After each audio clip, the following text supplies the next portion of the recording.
Okay, this one is called How a Chosen One or an Empath, or in some cases a dark empath, how to gracefully deal with a narcissist.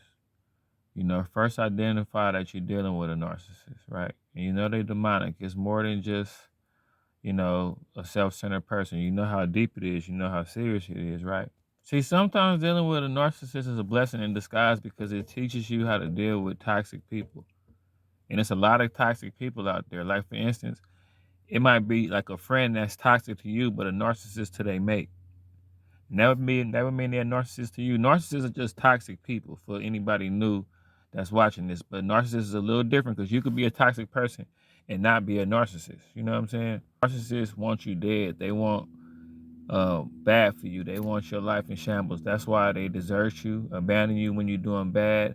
That's why they abandon you when you get sick. That's why they leave you when you're at your low. You know what I'm saying? They there to administer pain. Like, a narcissist is a problem. If a problem was a person, that's a narcissist. You got pain, you got bills, you got sickness, you got calamity, you got misfortune, and you got the narcissist. They just a part of all the bad things in life. It's a way to gracefully deal with them because you got to understand, like, what triggers the discard is like when you stand up to them, they get bored easy. And then they just habitual cheaters. Like, they going to find reasons to feed that demon that make them do all the toxic stuff they do anyway. But they going to find a reason to cheat on you. But what triggers that is when a love bomb, ends. Let's say you challenge them. Let's say you say no to them. Let's say this fantasy that they got made up in their head, it was what's supposed to happen in like a week, didn't happen.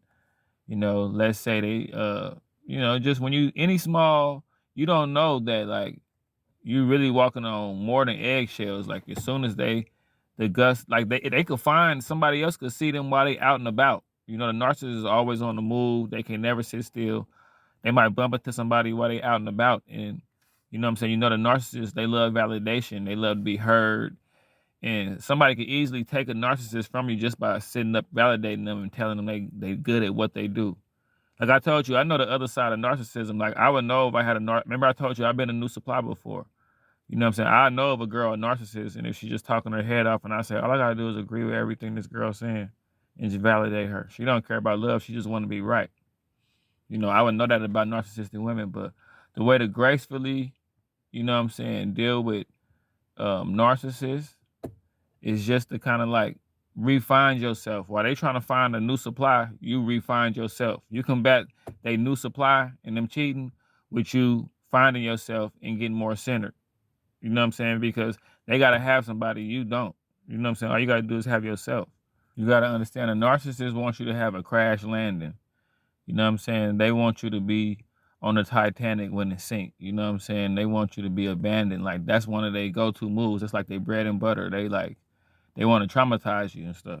They like sending you through trauma. Like, you thought when you was telling the narcissist, "You traumatized me," you thought that the word traumatized and the fact that you felt traumatized would make them want to give you some mercy, but that turned them on. That's what they want to do to you. They want to traumatize you. You know what I'm saying? They're gonna like create an atmosphere where you're gonna be snapping at them. You could be the bad guy, and it's setting it up, it's setting the whole discard up. Because one of them times you be a bad guy, they're gonna try to leave you forever and discard you for what, a year, 2 years, maybe forever, who knows. But like I told y'all, I tell y'all, when the narcissist discards you, don't be worried about what the narcissist is doing. Like, a lot of these narcissist content creators be like, the narcissist doing this, they doing that.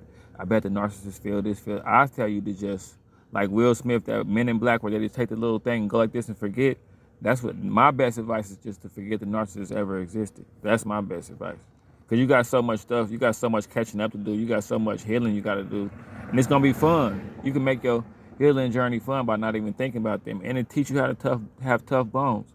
But like, the way you gracefully like fall back from a narcissist is like, when you see they start catting off and like doing little weird stuff, they trying to go meet a new supply.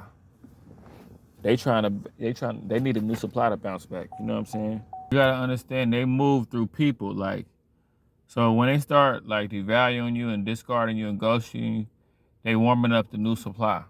And they nasty, they move quick. They gonna start having sex with the new supply while they still with you. I'm just letting you know that.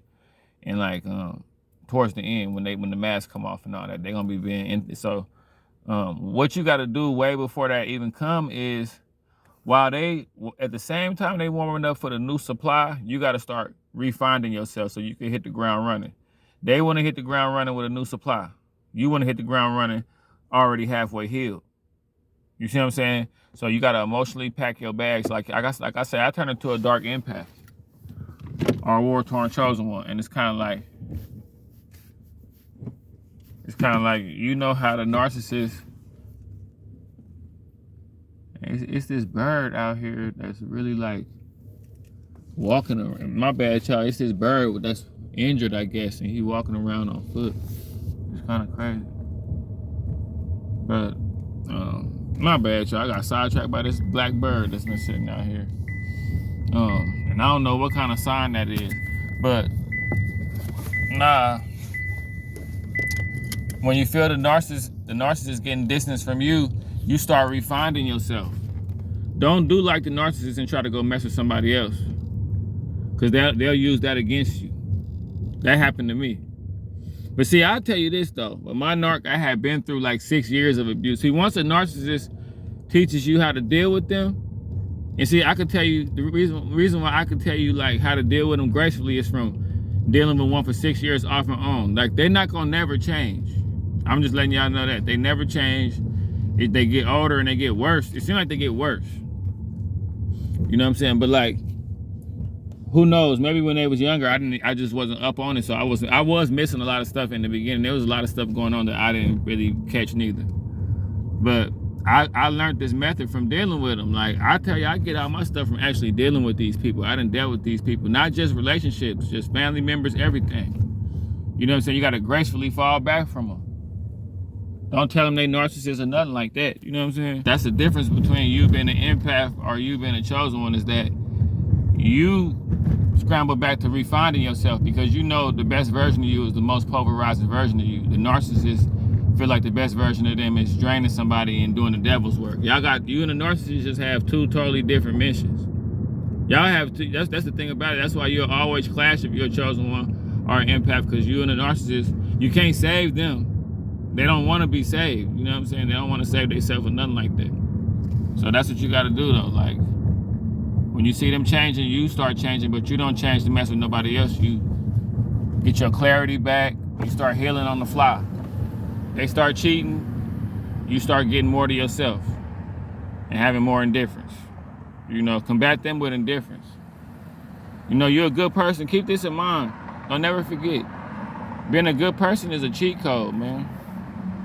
Don't let just because you dealt with the narcissist.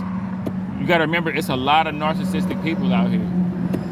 So you can have you could be that jewel cast among swine a few different times to where you feel like, nah, man. Because you still got a winner spirit. You still got your light. Your light's still shining. So you're not down for the count. You may have been down, but you was never out. Just, you learned the lesson. But that's all I can tell you. Just how to gracefully fall back from a narcissist, say if you still with one. You know, your time is limited. They have a deadline.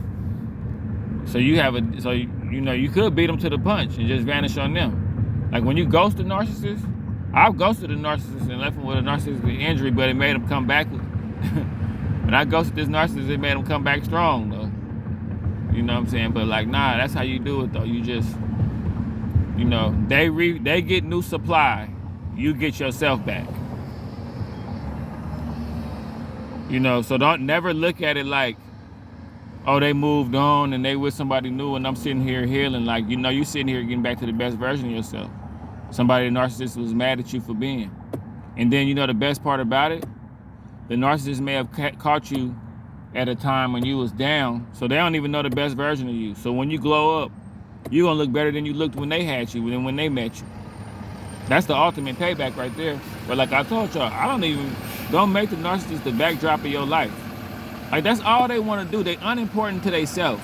So they want to be, like, think about this. They unimportant to themselves. So they want to be unimportant to good people in a bad way. Like, we supposed to care. You got to learn how to have that dismissive, arrogant bravado for people like that.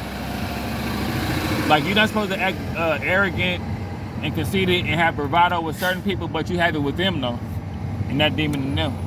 And it teaches you to be like that with them. Gracefully though, like I say, gracefully. Because we ain't got time to tangle with no demons. You know what I'm saying?